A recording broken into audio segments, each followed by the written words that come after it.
तुझ्या घरचं मी 2 तांबे दूध पिलं हे मला मान्य, पण तुझी मम्मी आल्याच्या नंतर तुला काही बोलणार तर नाही. ते पोरगं म्हणलं अहो महाराज कशाला काय बोलन, तुम्हाला जे 2 तांबे दूध पाजले ना त्याच्यात उंदीर पडून मेला होता. अरे बाप, असला राग आला, तांब्या घेतला आणि तांब्या फेकला की तांब्या फुटला. हे पोरगं लगेच कसं करते, मम्मी या महाराजानं आपला संडासला न्यायचा तांब्या फोडला गय. इतके विचित्र असते. त्याच्यामुळं कधीच बारखाल्या पोरांचे चुकून कधी नादी लागायचं नाही महाराज. हा तुम्ही हसून घ्या, मी चहा घेऊन येतो. हा हसलं पाहिजे माणसानं, फ्रेश राहिलं पाहिजे. हा हसा हसा हसा, मोकळे झाले आता सगळे, आहे का नाही बरं. हा इकडं लक्ष द्या.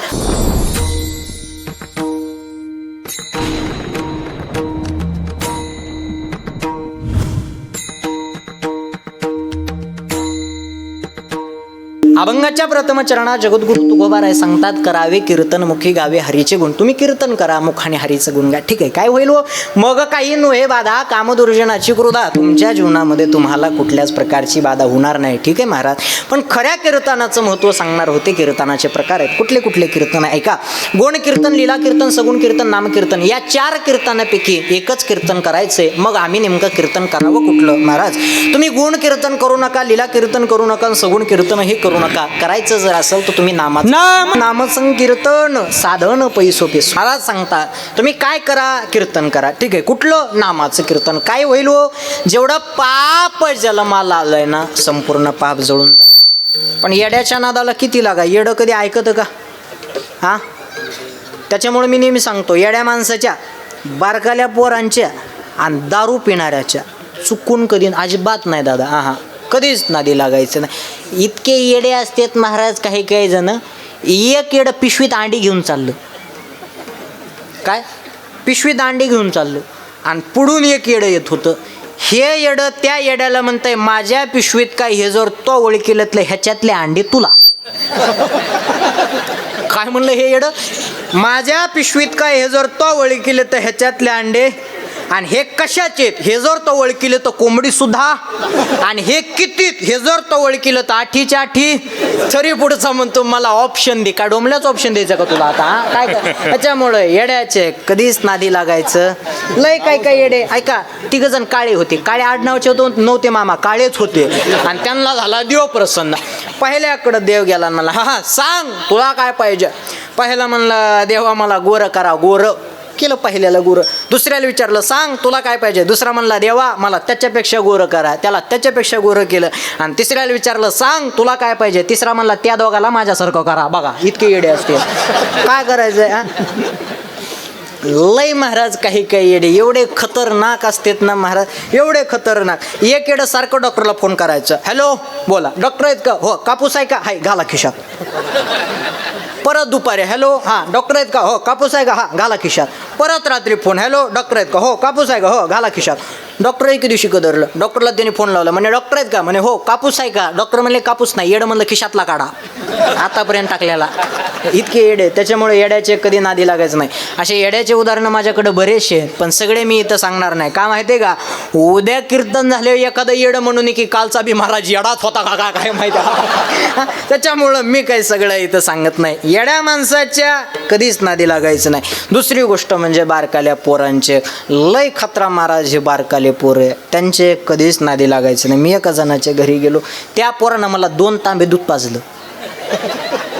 माझ्याकडे बघून कोणाकोणाला वाटतं मी 2 तांबे दूध पेन म्हणून. नाही, माझ्याकडे बघितल्याच्या नंतर मी महाराज म्हणून सुद्धा वाटत नाही. वाटतो का नाही. मग का पोत्राचे का असं काही म्हणता का. महाराजाचे ना. हा महाराज म्हणलं की दाढी गाडी बॉडी असली पाहिजे, त्याच्याशिवाय वजनच पडत नाही महाराज. हा इकडे लक्ष द्या. 2 तांबे दूध पाजलं. आता योगानं आलं म्हणून तुम्हाला सांगतो. पुणे मुंबईला जर तिकडं कीर्तनाला, आता आपली इकडला कीर्तनाचा टाईम आहे 7 ते 9. अगदी तिकडं बीड जिल्हा जालना जिल्हा इकडं खाली संभाजीनगर वगैरे तिकडे गेलात तर तिकडला 8:30 ते 10:30 किंवा 9 ते 11 हा कीर्तनाचा टाईम. मला वाटतं आपल्या परिसरामध्ये सुद्धा 9 ते 11 कुठं टाईम असेल. आपण 7 ते 9 टायमिंग केला आहे. हा खूप चांगला टाईम आहे. हा छान टाईम आहे बरं. असा टायमिंग असलं पाहिजे. हां ऐका, पुण्यासारख्या सिटीमध्ये 7 ते 9 कीर्तन झालं. एक ताई माझ्याकडे आली, मला म्हणली चला महाराज आमच्या इथं जेवायला. मी आमच्यासोबतचे टाळकरी आम्ही गेलो जेवायला. जेवायला जात असताना त्या ताईला सहज प्रश्न विचारला. म्हटलं का हो ताई, 8 दिवसाचे कीर्तनकार महाराज मंडळी तुमच्या तिथं जेवण करण्यासाठी असतात का? ताई म्हटलं नाही महाराज, 8 दिवसाचे कीर्तनकार महाराज मंडळी आमची तर नसतात, तुमच्यावनी बारीकच कुणी येईना आहे. म्हणजे मी बारीक आहे म्हणून घरी जेवायला नेलं. चला म्हणलं घरी. आता घरी गेलो. बाबा बारीक आहे म्हणून तिने असे बारकाले उंडे धरले. का तर बाबा बारीक आहे, ती स्टँडर्ड भाषा आणते. बरोबर आहे का नाही? एवढे शुद्ध बोलतात काही काही जण. बरं शुद्ध कुठं बोला याची अक्कल नाही. एक जण हरिपाठ शुद्ध म्हणू लागला, सर्व घंटीराम. का तिथं काय घंटी आहे का? अरे कुठं शुद्ध बोला हे माणसाला कळायला पाहिजे. हा लय जमाना बदललाय महाराज. एक पोरगी माझ्याकडे आली, मला म्हणली महाराज मला लग्न करायचंय, नवरा कसा करावा? मी म्हणलं तुला कसा करायचा आहे? ती म्हणली मला असा कोटीनं कमवणारा करायचा आहे. मी म्हणलं जर तुला कोटीनं कमवणारा नाही मिळाला तर तू काय करशील? ती म्हणली 50-50 लाखाचे 2 करीन, पण कोटीचीच बरोबरी करेल. म्हटली आता एवढा जमाना बदललाय. अहो मी मुंबईत कीर्तनाला गेलो, एक ताई मला चप्पल घालून जेवायला वाढायला आली. मी म्हणलं ताई तुमच्या पायात चप्पल आहे? तिच्या भाषेत म्हणली हो महाराज ही वाढायचीच आहे. म्हटलं अशा तुझ्या घरात नेमक्या चपला आहेत किती? ती म्हणली वाढायची वेगळी, शॉपिंग करायची वेगळी, फिरायला जायची वेगळी, घरामध्ये घालायची वेगळी आणि बाहेर घालायची. म्हणलं हाणायची एखादी असेल तर हाण. आता सगळ्या तर सांगितल्या तेवढीच राहिली. इतका जमाना बदलून गेलाय महाराज. 7 ते 9 कीर्तन व्हावं आणि एखादा आमच्याकडे व्हा. चला महाराज आमच्या चहा घ्यायला, त्याची तर चहा घ्यायला जावं. त्याची बायको घरामध्ये झोपलेली, मग हळूच दार वाजवणार आणि त्याच्या भाषेत म्हणणार ए स्मिता दार उघडतेस का गो?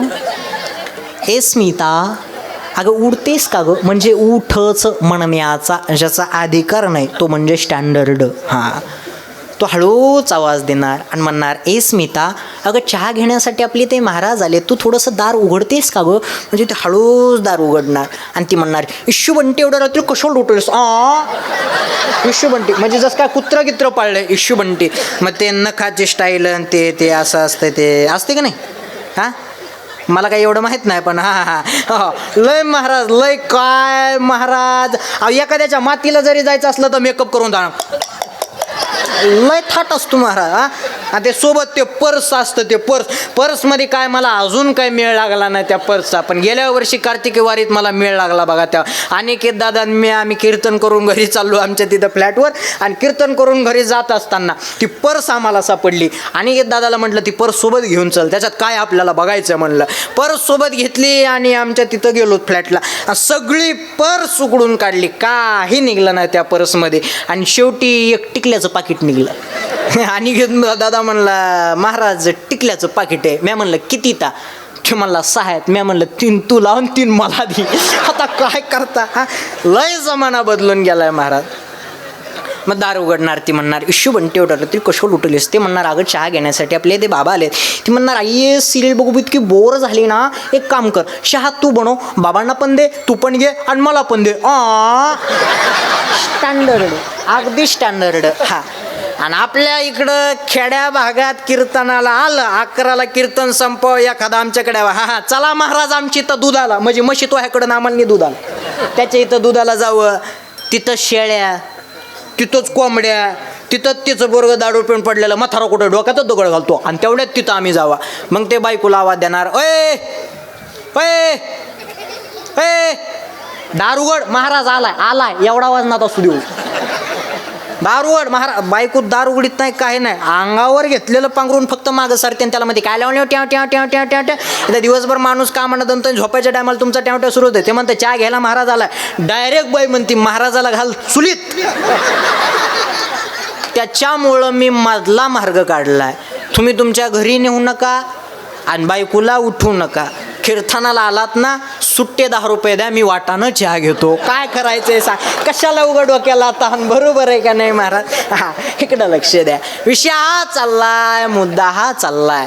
मी येड्याच्या दारू पिणाऱ्याच्या कधीच नादी. लय महाराज दारू पिणारे खतरा असते, इतके विचित्र असतात ना महाराज दारू पिणारे. एक दारू पिणारं बसमध्ये चढलं, बसमध्ये, त्या बसमध्ये मी सुद्धा होतो. हां जिथं दारू पिणारे असते तिथं मी 100% असतो, हे लक्षात ठेवा. हां त्या बसमध्ये मी आणि ते दारू पिणार, ते पुढच्या सीटावर बसलं, मी असा मागच्या सीटावर. गाडीमध्ये ते दारू पिणारा, आता मी ते पुढच्या सीटावरती बसलेलं आणि ते असं खाली वाकलं, माझे पाय खाजवायला सुरू केले खाली वाकून. मी म्हणलं बाबा माझा पाय, मलाच म्हणलं प्याला का काय मला. नाही मला खाली वाकून बघ एकदा पाय कोणाचा. त्यानं पाय बघितला, त्याला दिसला ते तिथून उठलं आणि ते ड्रायव्हरपाशी बसायला गेलं. त्या ड्रायव्हरपाशी त्या गिअरबॉक्सवर बसलं. ते गिअरबॉक्स खालून गरम आणि हे वरून गरम, आणि ते त्या गिअरबॉक्सवर बसलं. आणि ड्रायव्हरकडं त्याचं सारखं लक्ष. ते ड्रायव्हर गिअर टाकीत होता,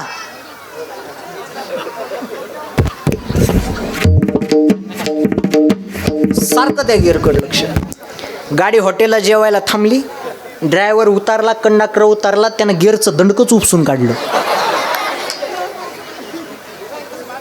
गाडी ड्रायव्हर आला जेवण झाल्यावर, गाडीत बघितलं त्याला काही गिअरचं दंडकच दिसलं नाही. तेवढ्यात दारू पिणारा त्याच्याकडे आला आणि त्याला म्हणला, साहेब मी जेव्हापासून गाडीत बसलोय तेव्हापासून तुम्ही नुसतं असं असं आणि असं करता म्हणे. ते काय दंडकं तुम्हाला निघलं नाही, ह्या पठ्ठ्यानं उपसूनच काढला. गिअर होता तो गिअर. त्यामुळं दारू पिणाऱ्याचे कधी एक जण एवढा दारू प्यायचा, एक दिवशी 2:30 वाजता दारू पिऊन घरी आलं. उशीर झाला म्हणून बायकोनं दार लावून घेतलेलं. हा दार वाजवत होता बाहेरून, दार उघड. बायको म्हणली दार उघडणार. तो म्हणला का? बायको म्हणली आतापर्यंत इतका त्रास देता तुम्ही, एवढा उशीर आला दारू पिऊन, मी दार उघडणार नाही. तो म्हणला हे बघ, जर तू दार उघडलं नाही तर समोर विहीर आहे म्हणला, विहिरीत उडी मारलं माझा काय देईल? जीव देईल. बायको म्हणली जा मरून. पण दारू पिणारे हुशार असतात. त्यानं असा एवढा दगड घेतला आणि विहिरीत टाकला. जसा दगड विहिरीत पडला तसा ठपकून आवाज झाला. बायकोला वाटलं खरंच मेलं का काय, जाऊन बघावं. त्याच्यामुळं बायकोनं असं दार उघडलं आणि अशी बाहेर गेली आणि अशी विहिरीत डोकावून बघत होती. तोपर्यंत हे मध्ये गेलं आणि ह्यानं आतून दार लावून. आता बायको बाहेर आणि ते मध्ये. आता बायको दार वाजवत होती दार उघडा म्हणून. ते म्हणला नाही उघडणार. बायको म्हणली का? तो म्हणला आतापर्यंत मी दार वाजवत होतो तो तू उघडलं नाही, आता मी कशाला उघडू? नाही उघडणार. बायको म्हणली हे बघा, जर तुम्ही दार उघडलं नाही तर आरडाओरडा करून सगळे गावकरी मी घरासमोर बोलवणार. काय म्हणली? जर तुम्ही दार उघडला नाही तर आरडाओरडा करून सगळे गावकरी मी घरासमोर बोलवणार. दारू पिणारा बायकोला म्हणला जर सगळे गावकरी घरासमोर आले तर मी गावकऱ्याला प्रश्न विचारणार, एवढ्या रात्री ही बाहेर करत काय होती? बघा, ज्यांना कळलं त्यांना धन्यवाद, ज्यांना नाही कळलं त्यांनी जेवल्याशिवाय जाऊ नका. नाही कळाल्यावर काय करता? काहींना उद्या कळल, काहींना कीर्तन झाल्यावर कळत. कीर्तन झाल्या एक जण हसू लागला एका गावात. म्हणलं कीर्तन झाल्या हसतो कशाला? हे म्हणलं सुरुवातीचा डायलॉग आता कळाला. बघा एवढा लेट करणं काय करायचं सांगा. त्याच्यामुळं येड्याच्या दारू पिणाऱ्याच्या चुकून तिघं जण एवढे पेले. म्हणले आपल्याला भूक लागली पार्टी करायची. दुसरा म्हणला कुठं पार्टी करायची? ते म्हणला आमची इथं बोकडं आहे म्हणला, तिची पार्टी करू. गेले, बोकडं आणलं, खाल्लं बी, सगळं झालं आणि सकाळी घरी आले. घरी आलं तर त्याला दारातच बोकडं बांधलेलं दिसलं. म्हणला बोकडं तर रात्रीच नेलं होता म्हणला, हे परत इथं आलं कसं? बायकोला म्हणला का गं हे बोकडं परत इथं कसं आलं? बायको म्हणले ते बोकड्याचं जाऊ द्या, रात्री 2 वाजता येऊन काळं कुत्रं घेऊन तुम्ही कुठं गेले होते मला एवढं सांगा, बाकी जाऊ द्या. म्हणजे ह्यांनी काळ्या कुत्र्याचीच पार्टी केली बघा. त्याच्यामुळं दारू पिणाराचे कधीच नादी लागायचं नाही. हा, येडे माणसं बारकाले पोरं आणि दारू पिणाराच्या कधीच नादी लागायचं नाही. बघा इकडं लक्ष द्या. माझा विषय बाजूला गेला होता पण आता जाऊ द्या, तुम्हाला कळालं आता. इकडं लक्ष द्या. काय चाललं होतं आपलं? त्या ताईने मला जेवण्यासाठी घेऊन गेले, इथं विषय चालला होता. लक्ष देऊ नये का बरं? हां, माणसाची बुद्धी याच्याकरता चाणक्य असली पाहिजे. कुठं जरी गेलं तर परत मुद्द्यावरती आलं पाहिजे. ऐका, महाराज बारीकी म्हणून तिने असे बारकाले उंडे धरले. एक एक एक एक पोळी लाटली, सगळ्यांच्या ताटात एक एक ठुली. यांचं वदनी कळूस तर मी एक पोळी खाल्ली, दुसरी आणून दिली, दुसरी खाल्ली, तिसरी आणून दिली, तिसरी खाल्ली, चौथी आणून दिली, चौथी खाल्ली. पोळ्या लाटू लाटू त्या बाईची BP वाढली. त्याच्यामुळं ती जवळ येत नव्हती, लांबूनच म्हणायची हवं का आण, हवं का आण, हवं का आण. पुन्हा कशी करते? माय गाडी बारीक आहे पण आवरेज लय देते. हवं का आण, हवं का आण. पुन्हा कशी करते? माय दिसतंय लाकडावणी पण खातंय माकडावणी गय. म्हणजे आता तर कळालं असेल ना मी 2 तांबे दूध पितो म्हणून. हां, विषयावर या. त्या पोरानं मला 2 तांबे दूध पाजलं आणि त्या पोराला सहज प्रश्न विचारला. म्हणलं का रे बाळू, तुझ्या घरचं मी 2 तांबे दूध पिलं हे मला मान्य, पण तुझी मम्मी आल्याच्या नंतर तुला काय बोलणार तर नाही? ते पोरगं म्हणलं अहो महाराज कशाला काय बोलून, तुम्हाला जे 2 तांबे दूध पाजले ना त्याच्यात उंदीर पडून मेला होता. अरे बाप, असला राग आला. तांब्या घेतला आणि तांब्या फेकला. तांब्या फेकला की तांब्या फुटला. हे पोरगं लगेच कसं करते? मम्मी या महाराजानं आपला संडासला न्यायचा तांब्या फोडला गय. इतके विचित्र असते. त्याच्यामुळं कधीच बारखाल्या पोरांचे चुकून कधी नादी लागायचं नाही महाराज. हा, तुम्ही हसून घ्या, मी चहा घेऊन येतो. हा, हसलं पाहिजे माणसानं, फ्रेश राहिलं पाहिजे. हा, हसा हसा हसा. मोकळे झाले आता सगळे, आहे का नाही बरं? हा इकडं लक्ष द्या. माणसाचं हसल्यानं आयुष्य वाढतं, याच्याकरता माणसानं हसलं पाहिजे. प्रत्येकाच्या घराघरामधलं हसणं बंद झालंय हे लक्षात असू द्या. तुम्ही एवढे मोकळे फक्त आजच हसला असता ना, फ्रेश हसलं पाहिजे माणसानं. काय महाराज, आपल्यामुळं कोणी सुखी समाधानी राहत असेल तर काय प्रॉब्लेम आहे हसण्यासाठी? काय सांग बरं, काय अडचण काय? कारण माझी एक जित आहे दादा, इकडे लक्ष द्या. माझी एक जित आहे, हंगामा खडा करना मेरा मकसद नहीं है सूरत बदलनी चाहिए. लक्ष देऊ नाही का बरं? हंगामा खडा करना मेरा मकसद नहीं है सूरत बदलनी चाहिए. मेरे दिल से ना सही लेकिन तुम्हारे दिल से सूरत की गंगा निकलनी चाहिए. परमार्थ करायचा आहे ना, माणसानं मन निर्मळ ठेवून परमार्थ करावा. उगाच घरून निघलं का, उगाच घरून निघताना एखादा अनवळखी माणूस बघायचा, उगाच त्याला जिहारी घालायचा. हा जिहारी, अनवळखी माणूस बघायचा उगाच, म्हणजे आपली भेट जरी नसली का कधी, उगाच त्याला जिहारी घालायचा आणि निघून जायचं. ते दिवसभर विचार करतंय कोण होतं म्हणून. करतंय का नाही?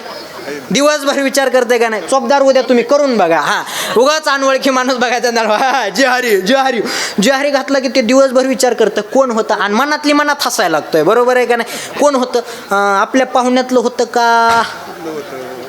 नाही, आपल्या पाहुण्यातलं बी नव्हतं. सगळे पाहुणे ओळखीचेच. मग चनेगावला जे गायक होते ते तर गायक नव्हते. नाही, ते गायक बी नव्हते. चैतन्य महाराजांचे मामट नव्हते ना, ते पखवाज वाजवायला होते ते? नाही, ते बी नव्हते. कोण जरा तब्येतीत जास्त होता? काही चोपदार वगैरे तर नव्हतं ना? नाही, चोपदार बी नव्हते. दिवसभर विचार करतोय. बरोबर आहे का नाही? अनवळखी माणसानं मला जिहारी घातला, मनातली मनात मनातली मनातच असतं महाराज ते. बरोबर आहे का? याच्याकरता माणसानं फ्रेश राहिलं पाहिजे, आयुष्याचा आनंद घेतला पाहिजे. वेळ झाली आहे माझी, इकडे लक्ष द्या. जीवनामध्ये जीवन जगत असताना माणसं आनंदानं जगावं, प्रेमानं जगावं. विनोदाचा भाग थोडासा बाजूला मांडा.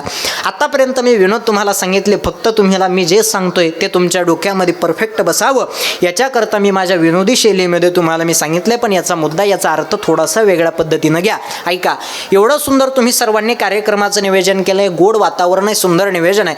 आधी करून मला खरं तर आजचं हे कीर्तन तुमच्यासाठी नाहीच आहे, तरुण मुलांसाठी हे माझं कीर्तन आहे. हे गोष्ट लक्षात ठेवा. आपला हा हिंदू धर्म, आपला हा वारकरी संप्रदाय टिकवायचं जर हातात कोणाच्या असेल ना, तर इथून पुढच्या पिढीच्या आणि तरुण मंडळीच्या हातात आहे. आपल्या गावामध्ये 8 दिवसाच्या सप्त्यामध्ये 8 जण जरी माळकरी झालेत आपल्या गावात, आपण सप्ताह केला म्हणजे हे सार्थकी लागतं म्हणून समजावं.